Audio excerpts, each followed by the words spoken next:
kas sina tead, miks püütakse kopeerida kõige rohkem just laomaailma moodulriiuleid? Võin sulle öelda, miks. Sest paremat süsteemi pole veel välja mõeldud. Laomaailma moodulriiulid on loogilise konstruktsiooniga, vastupidavad ja mitmekülgse kasutusega. Tule läbi laomaailmast ja veendu ise. Lähem info laomaailm.ee. Kuku Raadios välja öeldud seisukohad ei pea ühtima Kuku Raadio seisukohtadega. Te kuulate Kuku Raadiot.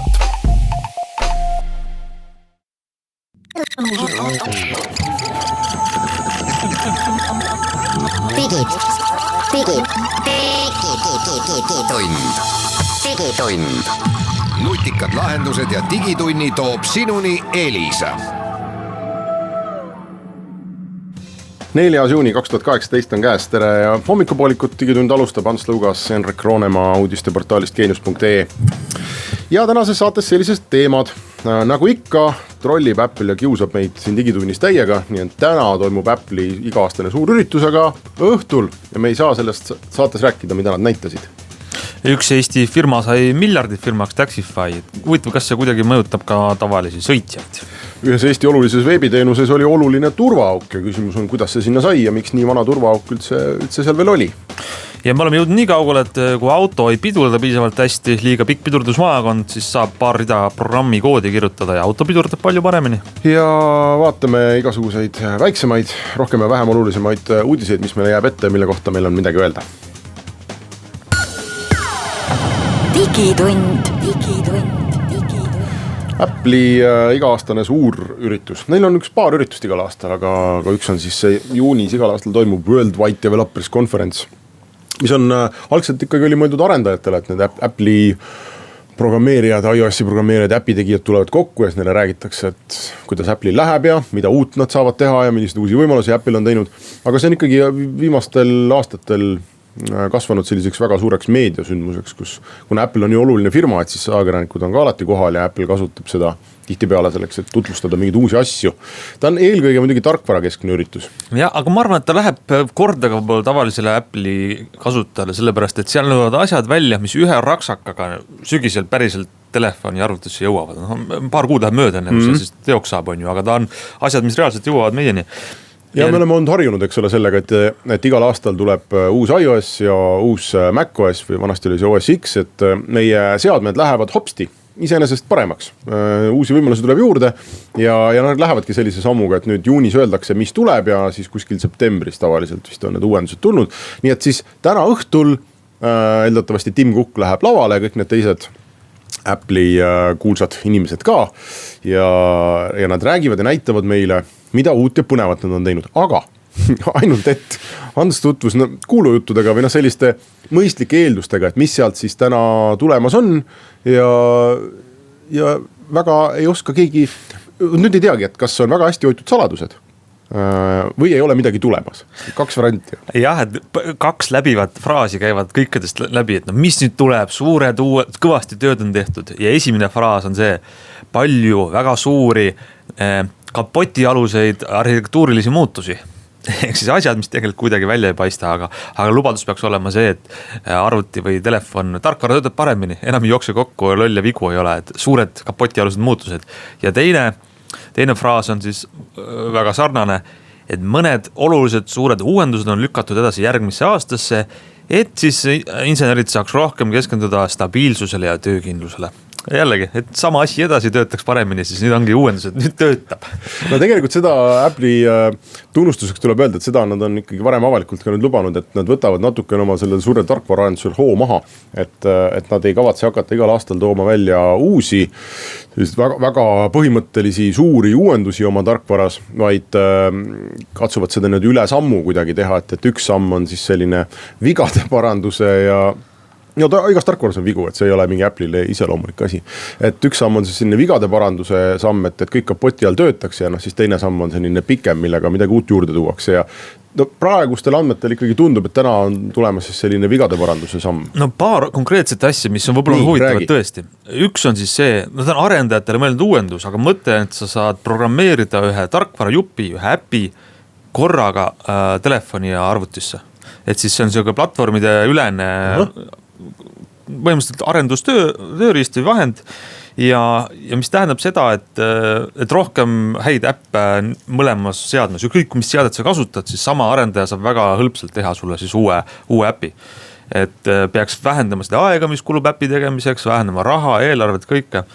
Ja mis suures ju plaanis tähendab seda, et need hakkavad lähenema vahel, need platvormid on ju. Et me saame nagu justkui ilma märkamata üle kolida oma tööd suurelt ekraanilt, sülearvuti ekraanilt, siis väiksele telefoni-ekraanile ja vastupidi. Kuidas see täpselt välja näeb ja kuidas lõpuks meie elu täna tuleb tegelikult, see ei ole ka selge, et on räägitud, et mingist sellist asja Apple teeb. Ilmselt on see eelmäng sellele suuremale asjale, mis on juhtumas, et need seadmed ise kuidagi sulanduvad üheks. Et on ju räägitud, et äkki Inteli protsessoritega sülearvutite asemel tuleb Apple'i enda protsessoriga sülearvuti, aga mis tarkvara seal siis jookseb, et kas tehakse see Mac OS ümber või hakkab olema sülearvutis midagi iOS-i laadset. Ma ei usu, et me seda täna näeks. See oleks väga suur šokk. See oleks selline positiivne huvitav üllatus, eks ole. Suur muutus tulekul, jah. Konkreetseid väikseid asju on siin ka juba natukene lekkinud ja natukene prognoositud. Näiteks on see, et Mac arvutid saavad nüüd siis öörežiimi, kus kõik on tume. Väga pime, tume. Et see, mis oli valge on must ja see, mis oli must on valge. Jah, et ma ei tea, võib-olla on silmale parem siis. Mis veel? Telefonides võetakse nüüd piirangud maha sellelt NFC kiibilt, mis on iPhone'ide sees. Et näiteks vähemalt siin läänelinnades saaks kasutada seda ka ukstavades. Selle asemel, et sul on see mingisugune eraldi kaart selle jaoks. Ühistranspordisüsteemides. Välja arvatud Tallinnas? Mine tea jah, sest ju Androidiga seadmeid ei saa ju kasutada minu teada. Ise ei saa jah. Virtuaalselt seda rohelist kaarti ei ole olemas. Ja äkki ma eksin, aga minu teada küll ei ole. Ma pean kogu aeg ikkagi. Kes on nüüd tubli häkker või teab mõnda, kes on selle tööle pannud, kirjutage meile, võtke ühendust ja räägime teist. Kuidas siis oma telefoniga ühiskaarti kasutada. Nii, mis veel on tulemas täna? Ja siis paremini oskavad telefoni ja kell hoiduda sind segamast, et siis do not disturb režiimid lähevad paremaks. See on nüüd selle aasta selline moeröögatus, eks ole, et kõik üritavad teha neid seadmeid selliseks, et sa neid vastutustundlikumalt kasutaksid. Täpselt. Ja siis on veel väiksemad asjad siin veel. Veel väiksemad asjad. Rakenduste pood, et läheb, ehitatakse nullist üles uueks, paremaks, mugavamaks, lihtsamaks. Sa mõtled Macile siis või? Macil jah. Sest iOS-i oma just sai uuenduse. Aga seda ei ole erilist põhjust kasutada kahjuks seal Maci peal, seda rakenduste poodi. Ma üldse, mina oma Macis kasutan 2-3 rakendust. 99% ajast, ma arvan, elan mina vähemalt brauseris. Ma arvan, et sina ka. Et need rakendusi on väga vähe. Võib-olla tuleb ka riistvara. Keegi kunagi ei tea, aga üks aasta tuli selle suur tünnikujuline kõlar, HomePod kuulutati välja suvisel üritusel, võib-olla. Siis on tükk aega tagasi juba Apple mainis, et me teeme sellise suure lataka juhtmevaba laadimise aluse, kus saad peale visata tahvelarvuti, telefoni, kella. Selle nimi on AirPower, aga seda pole veel keegi nagu näinud, ainult ühel esitlusel oli pilt, äkki nüüd tuleb siis päriselt välja. Aga erilisi suuri ootusi rohkem ei ole. Jah, sülearvutite osas võiks ju ka oodata midagi, aga seal on pigem probleem Intelis, kes ei ole jälle järjekordselt suutnud uusi protsessoreid turule tuua. Nüüd räägitakse alles, et need uued protsessori perekonnad peaks järgmisel aastal jõudma välja, vähemasti masstoodangusse, nii et ilmselt ei ole. Me loodame siin mõlemad Hansuga kindlasti, et me eksime praegu neid ennustusi tehes, aga kõikide märkide järgi jah tundub, et täna ei pruugi tulla just viimaste aastate kõige põnevam Apple'i üritus, aga mine tea. Nii et täna kell 8, eks me teeme Geeniuses kindlasti live-blogi ka ja saame ülevaateid, aga nii on. Lähme pausile ja siis jätkame päris uudistega.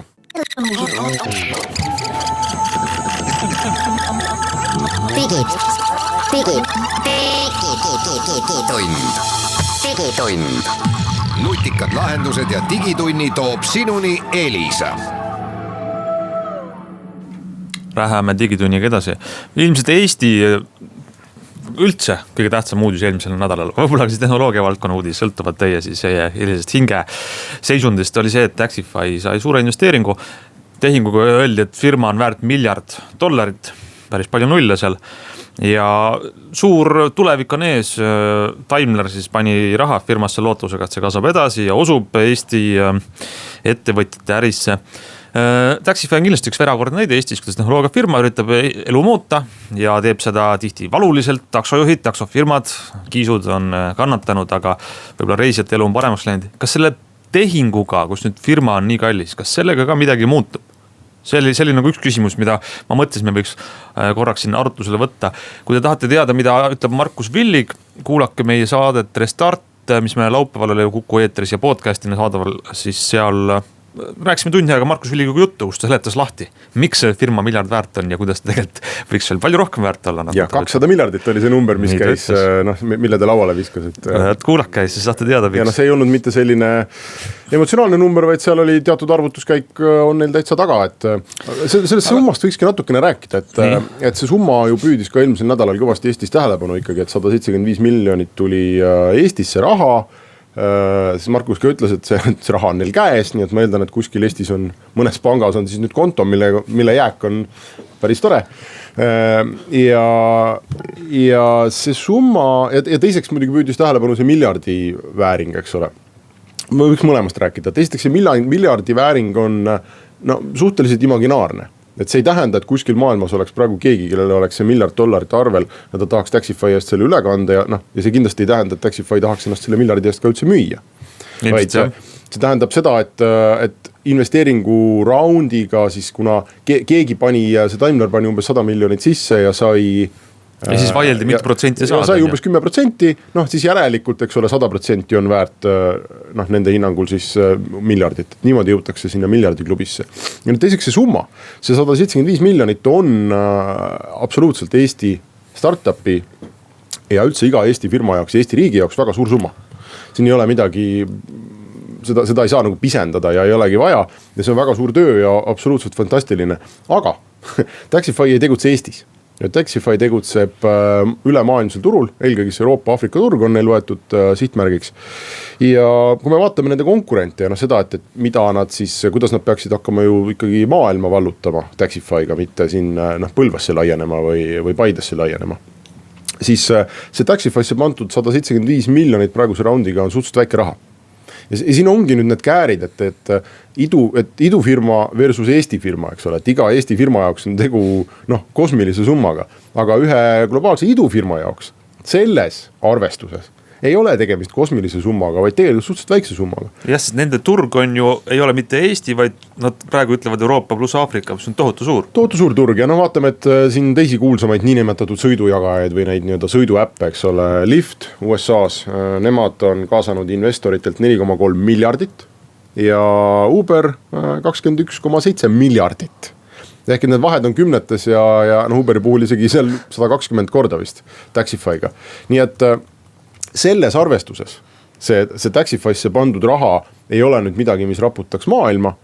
Eesti arvestuses kindlasti on ja see on Taxifyle väga hea start alguseks. Et mulle tundus meediakajastuste järgi ja inimeste selliste kommentaaride reaktsioonide järgi, et neile tundus, et Taxify teekond on nüüd lõppenud. Et tegime oma selle miljardi firma, eks ole, valmis. Et hästi tehtud poisid, aga tegelikult see ei ole lõpp, vaid see on isegi, ma ütleks, kibe töö alles see on alguse algus isegi, sellepärast, et see raha ei laekunud mitte Taxify asutajatele nende pangakontole, et nad saaksid endale minna maja osta, vaid see raha laekus firmasse ja investorid nõuavad, et see raha kulutataks võrdlemisi kähku ära ja kulutataks laienemise peale ja Taxify suuremaks tegemise peale. Nii et kui täna on Taxify miljard väärt, siis investorid panid selle raha ikkagi sinna sisse eesmärgiga, et sellest miljardist saaks X miljardit. On see, ma ei tea, 2, 3, 10, keegi ilmselt täpselt ei tea, aga idufirmade maailmas investorid ikkagi eeldavad mitmekordset, kui mitte mitmekümnekordset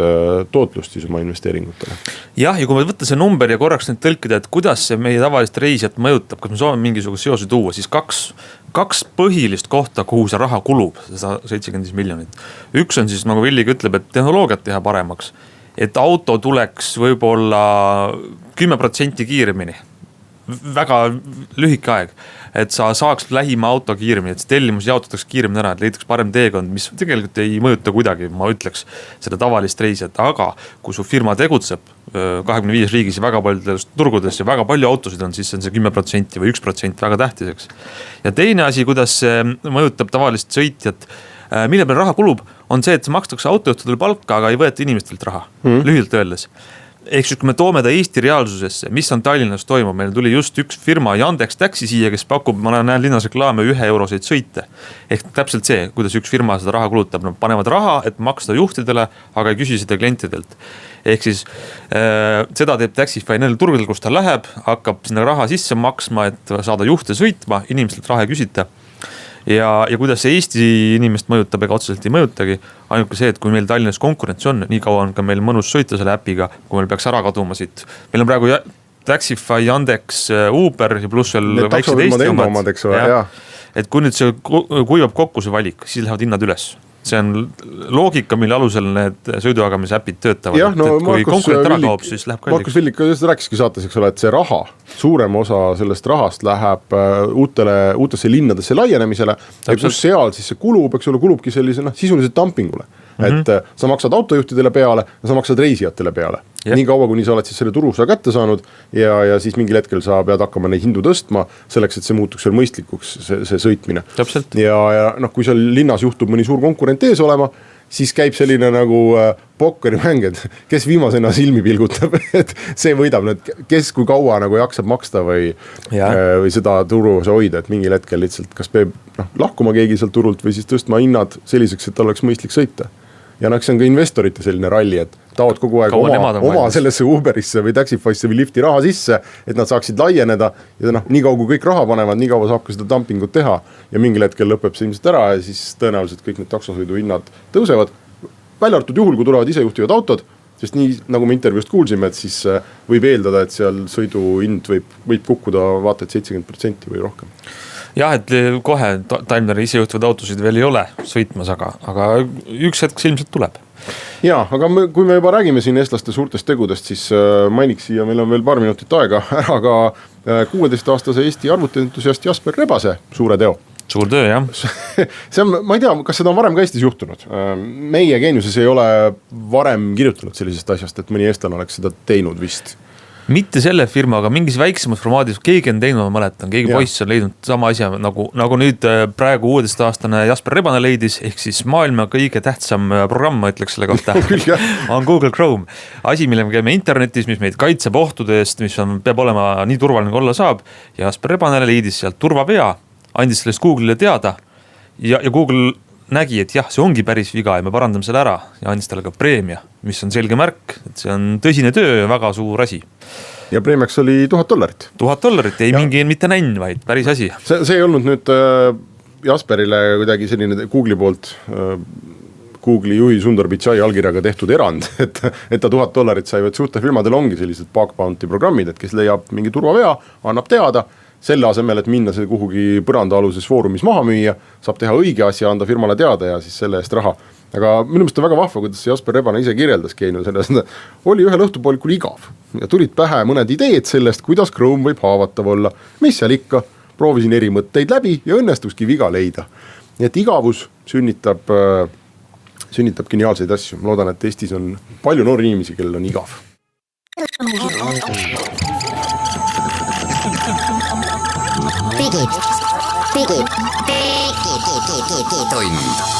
Digitund. Nutikad lahendused ja digitunni toob sinuni Elisa. Läheme digitunniga edasi ja räägime eelmisel nädalal välja tulnud ühest huvitavast turvaaugust. Ja meil on õnneks liinil ka üks saatekülaline, kes aitab seda kommenteerida. Tere, Anto Veldre, kas sa kuuled meid? Kuulen hästi, tere hommikust. Väga tore, ma teen nüüd kuulajatele kiire kokkuvõtte, mis siis tuli välja. Aktsiaselts Ühisteenused on selline firma, G4S tütarfirma, mis näiteks Tallinnas tegeleb sellega, et kui sa pargid valesse kohta auto, parkimiskontroll tuleb, teeb trahvi, siis nendele pead sa trahvi ära maksma. Või siis nemad vähemalt haldavad neid trahve. Nendele omad kohe veebileht selleks tehtud parkimine.ee. Ja üks inimene eelmisel nädalal, kellel oli trahv, ta oli trahvi saanud, trahv oli maksmata, sai selle kohta teate, läks sinna veebilehele parkimine, nägi oma trahvi, oi, kurb lugu, mis teha. Aga mõtles, et selle veebilehe aadress on kuidagi ülimalt lihtne, et seal on siis parkimine.ee, paar sõna, üks number. Ja ta hakkas sellise ärksa digikodanikuna proovima, et see veebilehe aadressis on see number, kus minu trahv on, kui ma nüüd ühe numbri ära muudan, mis siis juhtub ja mis juhtus. Pani seal näiteks number 2 asemel number 3 või mingi muu numbri ja nägi ilusti täpselt teiste inimeste trahve, nende inimeste autoomanike, siis auto numbrit, auto omaniku nime, aadressi kodust, muidugi kus ta on parkinud, millal trahvi saanud ja kõiki muid andmeid, mis tegelikult ei tohi olla avalikult nähtavad. See lugu lõppes sellega, et ta andis sellest teada firmale, ühisteenused ütles kiiresti, et panime ruttu augu kinni, rohkem ei ole näha ja keegi teine ei näinud ka ja üldse kõik on väga hästi. Anto, kuule, sina oled turvaekspert, räägi meil, kas selline auk, kus sa lihtsalt veebilehe aadressis muudan ühe numbri ära ja näed teiste andmeid, mida ei tohiks näha, on see haruldane või levinud asi? No ta on väga levinud, aga ta hakkab tänapäeval juba minevikku jääma, et sellised vead kuuluvad kusagile aastasse 2000 ja 2010 ja millest tuleb aru saada, et need ei ole mitte sel põhjusel, et mingid pahad kurjategijad kusagil midagi tegid, vaid sellepärast, et teenuse saidi omanik ise ei ole taibanud mingitki nõudeid ette kirjutada programmeerijatele. Programmeerija teeb heas usus ära see, mis kästakse teha ja kui turba ei kästa teha, siis ta lihtsalt ei tee seda. Nii et see on pigem probleem lohakas ülesehituses, mitte et kurjategija oleks kuskilt sealt midagi lahti murdnud, eks? Just, aga lähme veel ühe taseme ülespoole, et lohakalt ehitatakse üles ikka siis, kui kontroll on puudu, et ehituses näiteks on ehitusjärelevalve, istub üks mees koha peale, vaatab, et asju väga valesti ei tehtaks. Aga IT-s sageli seda järelevalvet ei ole. Ja mida tuleb ka öelda, et kes nagu elus esimest korda laseb mingisuguse veebisaidi teha või tellib selle, no ega tal ei ole ka head ideed, kuidas seda turvaliselt teha ja kui ta nüüd selle valdkonnaga kursis ei ole, ehituse peale ei saaks ju niimoodi teha, et lihtsalt tuled ja hakkad kive kokku laduma lootuses, et ehk tuleb midagi välja. Aga IT-s näed tuleb välja, et saab. Aga see, millest me räägime, siin on ühisteenused, G4S, see ei ole ju mingi väike osaühing, mis ise teeb asju, kui ma olen aru saanud, see peaks olema ikkagi. Nad küll reageerisid kiirelt, sellest tuleb ju kiita, aga kas meil peaks olema eeldus, et ikkagi suur rahvusvaheline ettevõte peaks ju kehtestama mingid sellised standardid, sisemised standardid turvalisusele?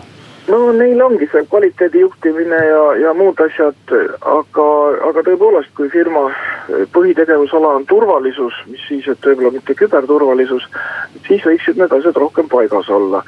Aga ei maksa arvata, et see kuidagi erand on. Omal ajal siin kumasid läbi need pilet.ee-ga seotud erinevad seiklused ja kellel veel pikem mälu on, mäletab ka, kuidas autoregistris sai mitte ainult võõraid masinaid vaadata, vaid suisa võõra inimese aadressi täpselt sama nipiga muutma minna. Nii et tegelikult see on üks väga tüüpiline viga. Seda tehakse juba 15 aastat ja rohkem maailmas ja lihtsalt kes temaga kursis ei ole, see kõrvetab oma näpud ära esimest korda veebi tehes. Ja mul tuli meelde praegu Anto juttu kuulates, et me ise ju Geeniuses kirjutasime eelmisel sügisel Eesti suurima spordiklubide keti MyFitness turvaaugust, kus oli mitte lihtsalt selline lohakus, vaid mulle tundus lihtsalt veider lollus. Seal oli niimoodi, et igale kliendile määrati iseteeninduskonto avamisel vaikimisi parool ja see parool oli väga lihtsasti ära arvatav kõigile, kui ma õigesti mäletan, see oli vist inimese isikukood või nimi, eesnimi või perenimi. Või midagi sellist, jah, see oli nagu avalikult leitav asi ühesõnaga. Ja samasugust meetodit on kasutatud näiteks meie haridussüsteemis, kus on vaja palju kontosid korraga teha, õpet teavad, millest ma räägin, et see loodetavasti ka tänapäevaks on kõrvaldatud. Aga siit me nüüd jõuame sujuvalt selle juurde, et maailmas on üks organisatsioon nimega OWASP või peaks teda OWASP erilane hääldama. Ja nemad tegelevadki sellega, et on kokku kogunud 10 kõige sagedasemat turvaviga, mida siis algajad veebikirjutajad teevad ja nemad on selle publitseerinud oma veebisaidil, nii et kui guugeldada siis see OWASP top 10, siis tulevad need 10 turvaviga välja. Ja mis ongi kõige huvitavam, et see, mis praegu ühisteenuste saidist leiti, see kuulub pigem epohhi 2007 ja 2010, ehk siis kõige viimases väljaandes see loetakse juba nii vanaks veaks, et seda isegi enam ei käsitleta. Kõik on sellest juba aru saanud, et kui sul on ikka veebis mitu klienti, siis nende vahele tuleb barjäärid ehitada. Ei saa sellist asja olla, et üks klient läheb ja lihtsalt vaatab teise kliendi andmeid. Ma loodan, et see raporteerimine toimus ikka enne reede hommikut ära, kui GDPR kehtima hakkas, et muidu oleks asi eriti nutune. see ja vaata, jään siin detailides võlgu, kuidas, millal täpselt see inimene ise seda raporteeris, aga see on tõesti huvitav nüanss. Kokkuvõttes mulle tundub, et 2018 aastal on tõesti juba natukene imelik nii lihtsaid ja rumalaid turvavigu siin nüüd meediasse jutuks võtta, sellepärast et ja sellele vaatamata tuleb neid jutuks võtta, ma just sellepärast tahangi sellest teemast rääkida, et kui turvaviga on tuntud 18 aastat, kui seda on maailmas sajad ja tuhanded veebisaidi omanikud teinud, no ju siis ei ole kisa olnud veel piisav, et räägime sellest. Võib-olla tuleb kunagi ka Eestisse Ovaspi kohalik osakond, mis siis hakkab teadmist juurutama siin, kuidas öelda, emissarid on juba käinud ja loengut pidanud sel teemal. Aga teate, tihti on ju nii, et kas firmad ise ei julge mainekahju tõttu või siis lausa mingid reeglid ei luba neil üldse rääkidagi sellest, et näete, oli siuke viga, parandasime ära, kuigi sellest võiks võib-olla teised siis õppida. No börsiettevõtetel jah, mõnikord ei lubata, aga ütleme ausalt, ega Euroopas on ka samasugune suundumus nagu privaatsusega, et privaatsus on rohkem suunatud nagu sellisele maine ja näo säilitamisele, kuigi firmal ei tohiks nagu selliseid ootusi olla, aga tuleb välja, et ikka on. Et minu arvates on see vale suundumus, kus ühiskond vaatab asjale niimoodi, et laseme ta nüüd selle vaikselt ära parandada, teeme näo, et midagi pole juhtunud. Mina usun, et õige on vastupidine. Räägime kõigile, kuidas see juhtus. Oli üks piinlik moment, saime sellest üle ja teised ei tee enam seda viga, sest nad on näiteks digitunnist kuulnud, et säärane lollus on võimalik. Anto Veldre, aitäh sulle selle kiire kommentaari eest.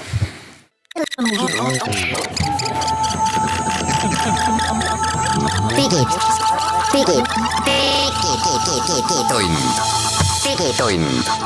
Nutikad lahendused ja digitunni toob sinuni Elisa. Jätkame digitundi ja mõned lõbusamad uudised veel eelmisest nädalast on meil üle vaadata ja omapoolne hinnangu pall sinna vindiga lüüa sisse. Tesla, Apple'ist juba rääksime, nagu igas digitunnis ja igas digitunnis proovime ka Teslast rääkida. 2 huvitavat firmat on maailmas. Ja Tesla tarkvara uuendused hakkavad võtma juba kergelt koomilisi vorme. Jah, nii on. Ehk siis Elon Musk on selline väga emotsionaalne inimene, võtab südamesse, kui keegi paha ütleb talle, et sa ei tee hästi oma tööd. Ameerikas on selline asi nagu Consumer Reports, selline tarbija, kuidas öelda, veeb või lausa väljaanne või selline segu kõigest, mis annab inimestele soovitusi, et näete, see asi on, soovitame osta, see mitte, see on võrreldes konkureerivat toodetega hea või halb. Autosid nad testivad ka. Ja testis see ajakiri siis uut Tesla Model 3. Auto, mida Eestis pole veel nähagi, aga Ameerikas juba inimesed sõidavad nendega ja tahavad osta ja tellida. Ja igat pidi testiti, on häid asju, on halbu asju, aga lõppkokkuvõte on negatiivne. See on nagu meil Geeniuses hinnangud jah või ei on ju. Consumer Reports ütles ei soovita Model 3, kuna see auto pidurdusmaa on lihtsalt absurdselt pikk või ohtlikult pikk, see ei ole ohutu. Testsõit oli kuskil 100 kilomeetri ringis kiiruselt 96 kilomeetrit tunnis ja pidurdusmaa 46 meetrit. Konteksti panna see number, siis nad ütlesid, et kolakas, suur Ameerika kolakas, Ford F-150 kastikas, see saab ka varem pidama 44 meetriga. Et see väike, kerge, mitte kerge, aga pisike ikkagi, mitte suur sedaan, vaid väike auto, Model 3, see on nii pikk. Elon Musk muidugi läks püha viha täis, pani oma insenerid tööle, üle öö tehti tarkvara uuendus, vups, kõikides masinates uut kood sisse, programme ja autod hakkasid pidurdama nii, et kohe vilises. Pidurdusmaa lühenes lausa siis 6 meetrit ja sai sealt piinlikust kastikate kategooriast ikkagi selliste keskklassi autode kategooriasse 40 meetrit oli. Ühe tarkvara uuendusega. Et muidugi ei ole see nagu üle füüsikaseadust ei saa, siin on juhtisid seda teadapäevat ikkagi sportpiduritega sportautod, seal Porsche ja Corvette, mis on seal 33-35 meetri juures. Aga ikkagi, et see on näide selle kohta, et see auto koosneb mehaanilistest osadest mingid asjad, mis liiguvad ja mis pidurdavad ja veerevad edasi, aga see on nii suur roll, et kuidas sa selle oled programmeerinud, et sul on võimalik, nagu see tõestub praegu, sul on võimalik natukene muuta seadistust, natukene muuta mingisugust dünaamikat, midagi mootori pidurite reageerimist. ja auto muutub kohe 6 meetrit ohutumaks. Ja ma arvan, et kui Tesla innovatsioonipanust autotööstusesse üldse vaadata, et siis üle õhu laekuv tarkvara, ise laekuv tarkvara uuendus on kindlasti üks, ma arvan, olulisemaid asju, mida Tesla on sellest tööstusesse toonud, et ma ise just käisin enda autoga teeninduses tarkvara murede pärast. Kas tuli ka üle õhu midagi? Saksa tootjalt. Ma guugeldasin enne pikalt, et kas ma saan siis teha ise. No ei oligi mitte ei olnud piduritega üldse asi seotud, vaid Maciga, on ju. Tänapäeval on see siis multimeediasüsteem, on ju, kus olid nii Bluetoothi probleemid. Ma mõtlesin, väga tore, et lasen siis uue softi peale, et otsisin mingi update nupp on seal, tekitasin Wi-Fi levialaga, see update ib ainult vist kaarte ja võib-olla mingid väiksemad asju veel, ma ei tea, aga igatahes mitte seda süsteemi tarkvara versiooni üldiselt, seda ta ei teinud. Ja siis guugeldasin, et kas tuleb kuidagi teistmoodi teha, et äkki peab USB pulgaga SD-kaardiga kuidagi midagi tegema, on ju. Ja siis saksakeelsetes foorumites, siis Google Translate'i abiga, kuna ma saksa keelt ei räägi, sain teada, et tegelikult on niimoodi, et selle autotootja puhul sa pead minema teenindusse kurtma, et sul on mingi jama. Et kui sa tahad uut tarkvara versiooni saada, et sul on mingi jama, aga siis isegi kui sul jama ei ole, et siis sa võid mingi jama välja mõelda, sest tarkvara on ettearvamatu, eks ole, et mõnikord on näiteks. Aga minul oli päriselt jama ja siis ma läksin teenindusse ja seal öeldi ka, et me teeme uuenduse siis, et kui on põhjust. Et kui teil on mingi probleem, et siis me üldse hakkame vaatama, et kas saab uuendust teha ja siis käibki niimoodi, et viida auto sinna, autole pannakse siis EKG, need juhtmed pannakse talle külge igale poole kuhugi ja siis võtab ühendust siis Saksamaa serveriga ja Saksamaa server saadab uue tarkvara. Et see selline protsess oli, ma pidin pukkima aja selleks. Ei ole, vaid sa lähed oma arvuti. See oli väga mitte üle õhu. Ma pidin ise panema aja ja minema kohale, siis ma tund või poolteist jõin kohvi seal nende diivani peal, tegin tööd, siis saabus uue tarkvaraga auto. Nii et see on selline 20. võib-olla isegi 19. sajandi protsess veel. No teada, kas see Tesla meeter on ka inimesi hulluks ajanud, see sama uudist, Tuules on foorumites need Tesla omanikud läinud väga äksi täis, et näiteks oli selline mure neil. Eelmisel nädalal või hiljuti just tuli sellest nii-öelda jutumärkides soodus Teslast, Model 3 tuli välja siis veel ikkagi kallis sportversioon, mille peale hakkasid kõik need endised autojuhid kurtma, et täna sõitsin autogaraažist välja, tunnen, mulle tundub, et auto ikka pidurdin hästi, mulle tundub, et üle öö nad mulle laadid mingi tarkvara peale, mis on nagu teinud autot aeglasemaks või mingi värk ja paranoiline mõistus sünnitas teooriad, et kindlasti on tehtud minu autot aeglasemaks, et ma tahaksin osta mingi uue sportlikuma, kiirema versiooni samast autost ja nii edasi. Ehk siis, kui auto ööga muutub, mingid võimeid tuleb juurde või väheneb, siis see inimestel sellistel kirglikel autoomanikel ajab ka juhtme kokku lõpuks. Eestis on uus veebiteenus väljas. Kas see tõesti on aadressi peal bookmark.ee, ma hakkasin vaatama praegu. Igatahes tegemist on sellise nutika, targa, väga uuendusliku kinnisvara väärtuse arvutamise mudeliga, mis siis KVE saidilt on tõmmanud ise alla, ma arvan, mingi hulga müügikulutusi neid analüüsinud, ma väikse arvuti ajuga. Ja siis siin on võimalik panna kas KVE müügikulutuse link või siis ise, kui te elate Tallinnas, panna oma korteri, sisestada oma korteri pind ja tubade arv ja korrus ja maja ehitusaasta. Ja siis ta ütleb sulle ja piirkond ka, ja siis ta ütleb, palju su korter väärt on. Ja see oli meil väga loetav uudisgeeniuses, ainuke mure on see, et nii palju kui mina olen seda proovinud, siis ta pakub väga odavaid hindu. Minu korter näiteks hinnati turuhinnast 1,5 odavamaks, vähemalt 1,5 odavamaks ja siin just enne saadet proovisime ühe kolleegiga, kes ostis ka hiljuti korteri, tema korteris 20–30 000 eurot odavamaks. Ja, et see sait ütleb, et su korteri väärtus on oluliselt väiksem kui see, mis sa maksid ja oluliselt see, mis sulle nagu turuhinna järgi tundub. Nii et variant A on, et see algoritm ei ole veel päris hea. Variant B on see, et arvuti teab midagi kinnisvaraturu kohta, mida meie veel ei tea. Jah, aga kinnisvara hindamine tundub selline, teate ikkagi veidi hämar protsess, et see on nagu sumti värk või sa pead olema seal teadma, kuidas see käib ja siis saad õige hinna. No see kalkulaator igatahes päris täpselt ei tea, nii et ärge seda uskuge. Ja mõned uudised veel. Microsoft on ostmas väidetavalt ära sellist teenust nagu GitHub. Ja see on nüüd uudis, mis paljudele meie saatekuulajatele ei ütle midagi, aga ei tähenda midagi. Aga GitHub on programmeerijatele erakordselt oluline teenus. Seal hoitakse siis tarkvara koodi ja erinevaid versioone nendest ja nii edasi. Koodi jagamiskeskkond ja väidetavalt on see GitHub lausa mitu miljardit olnud väärt. Nii et Microsoft on selle ära ostnud. Täitsa põnev jah, ütleme see nagu selline progejate Facebook või, aga kus sa mitte üksteist ei vaata, vaid üksteise tööd ja siis sa saad teha avalikult arendada ükskõik mis sorti tarkvaraprojekte ja tegelikult mulle tundub, Microsoft saab sellega päris hea asja, kui nad selle suudavad ära osta, sest et see näeb selline tõeline kuum koht, kuhu, mis tõmbab ligi kõiki neid, kes arendavad midagi. Ja Microsofti, ma panin selle uudise ja meie saate kavasse lihtsalt sellepärast, et kasutada võimalust rääkida Microsoftist natukene siin saate lõpus küll, aga ikkagi, et Microsoft on Satya Nadella juhtimise all teinud väga huvitavaid ja väga õigeid samme. Satya Nadella ise kirjutas, kui ta siin ametisse astus, ta kirjutas ühe raamatu, kus ta siis seletas lahti, et mida ja miks ta tahab Microsoftiga teha, mis oli tema selline visioon ja kus ta nägi ka Microsofti probleeme. Ja üks probleeme oli see, et Microsoft ei olnud, et need inimesed, kes seal Microsoftis töötasid, ei olnud nagu uhked enam selle üle, et nad töötavad Microsoftis või neil ei olnud sellist tunnet, et me teeme mingit väga lahedat sellist maailma muutvat asja. Ja üks tema olulisi eesmärke oli seda kultuuri firmas muuta, et inimesed, et make Microsoft great again põhimõtteliselt oli see tema plaan.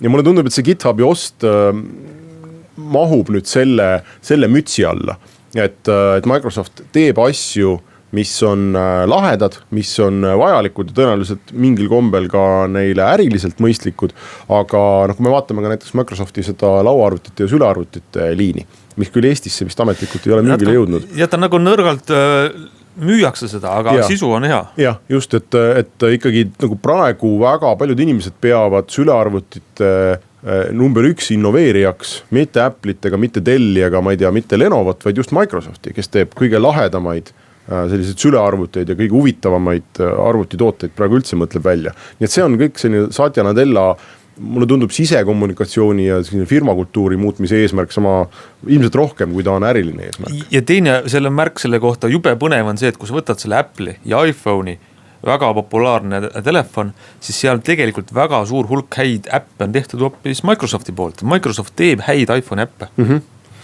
Jällegi sama moodi, et üritavad muuta seda firmat siis selliseks mitmekesiseks. Jah, nii et ja selle tulemus muidu oli see, et ma ei tea, kas see nüüd vist praegu muutus ära, aga Microsoft oli siin eelmisel nädalal turuväärtuselt möödus Google'ist. Ehk siis täpsemalt Alphabetist, kus on kogu see Google'i mudru kõik koos. Nii et Microsofti aktsia hinnati siis väärtuslikumaks kui Google. Nii et see on väga tugev märk sellest, et nad teevad asju õigesti. Ja vaata, kui palju nad pidid ikkagi, see olukord, kuhu Satya Nadella tuli, see ei olnud Microsoftis ju hea. Et ta pidi kokku pakkima terve selle mobiiltelefonide tootmise, kõik need miljardid Nokia eest kanti sisuliselt maha. Windows Mobile või Windows Phone kuulutati läbikukkunuks. Samal ajal oli väga suure küsimärgi, ma arvan, on siiani Office'i ärimudel, võib-olla Windows ise, nii et Microsoft peab tegema sellise suure, praktiliselt kannapöörde tegelikult oma äris. Windows ja Office said karbitoodetest ikkagi nüüd selliseks teenuste põhisteks subscription ehk tellimispõhiseks teenuseks. Ja, aga lõpetame saate päevakohase uudisega. Meil küll Tallinnas nüüd jäi vihmasadu üle, aga veel tund aega tagasi sadas ja siis Hans leidis, et jaapanlased on teinud meile abistava vahendi. Jaapanlased on tõesti teinud väga kasuliku vahenduse tänasesse ilma, ehk siis kui seda õues käia, aga ei taha märjaks saada, loogiline kasutada vihmavarju, aga sang on lihtsalt nii vana kool, et seda sanga ärge nüüd kasutage, kui te valite Jaapani firma drooni, mille nimi on Free Parasol, väga huvitav nimi, siis põhimõtteliselt on see selline droon, mis hõljub õhus, drooni peal on vihmavari ja siis see droon on programmeeritud sinu pea kohal hõljuma kogu aeg. Et pluss on see, et ta on su pea kohal, kus vihmavarjuga vihm ei saa sulle pähe. Miinus on see, akud sõidavad umbes 20 minutit, siis kukub see asi sulle pähe. et kui see väike kompromiss on tõesti sellega nõus. See vihmavaridroon jah, 20 minutit suudab lennata ja rohkem ei suuda. Siis huvitav. Selge, ma arvan, me lõpetame meie saate, me ei telli seda drooni endale. Aga saate lõpetame ära, aitäh kõigile kuulajatele ja kohtume nädala aja pärast.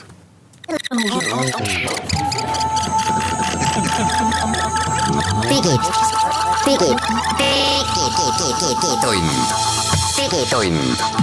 Nutikad lahendused ja digitunni toob sinuni Elisa.